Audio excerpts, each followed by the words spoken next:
We're here at Gettysburg one more time. I want to show you something. This was probably the pivotal battle of the Civil War. It happened on July 3rd, 1863, and it is what's called Pickett's Charge. This is what the Southern troops saw as they began their 1 mile charge. General Robert E. Lee chose that distant copse of trees along the Union line as the center of the attack. Although divisions of General Pickett, Trimble, and Pettigrew were involved in the charge, it carried Pickett's name because his men were to lead the advance. I'm standing here on Seminary Ridge at about 1 o'clock on the afternoon of July the 3rd. This was the Confederate line. Seminary Ridge goes all the way down about a mile down there, about a half a mile behind me. It terminates at the Lutheran Theological Seminary, thus the name of the hill. And on this ridge here, over 150 Confederate cannon at about 1 o'clock in the afternoon opened fire on the Union lines, which were over there about a mile away, and they were trying to weaken the center of the Union line. Longtime Gettysburg battlefield guide and historian Tim Smith believes Lee's idea of softening the Federal lines with cannons was flawed.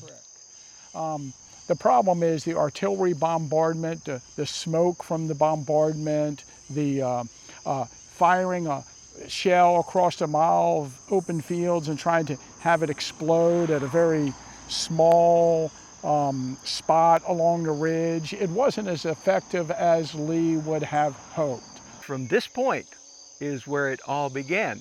The Confederate troops were back in the woods that are back here to my right.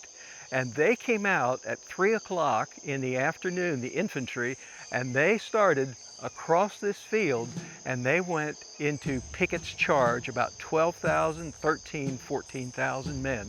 And this is where it all began. We're talking about 12,000 men crossing a mile of open fields under artillery fire to get to what amounted to the strongest position along the entire northern line of battle. This is the Emmitsburg Road and its fences as they look then. The Southern troops had to cross them to reach the Union lines, and crossing the fences slowed the advance. That allowed the Southern troops to begin taking devastating small arms fire within 200 yards of the enemy.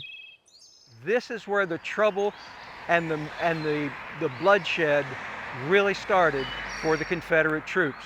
Now we're going to move up to the Bloody Angle and take a look at that.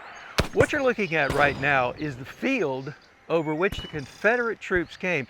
That's about a mile right there. If you look back all the way into the horizon, you can see the statue of General Lee back there, and supposedly that's where he watched the battle take place. But this right here is the Bloody Angle. This is where the hand-to-hand combat took place on about 4 o'clock on that afternoon of July 3rd, 1863. It was a terrible battle. If you remember the movie Gettysburg, you might remember General Armstead, the Confederate general who helped lead the charge across, and he came across with his hat on his sword, his saber, and this is where it happened, right here. This is where they say it happened, right in this area. There were about 7,000 casualties. Now that's wounded, missing in action, and killed right here in this area. So you can imagine how bloody it was.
We look at Pickett's charge as one of the greatest military disasters in history.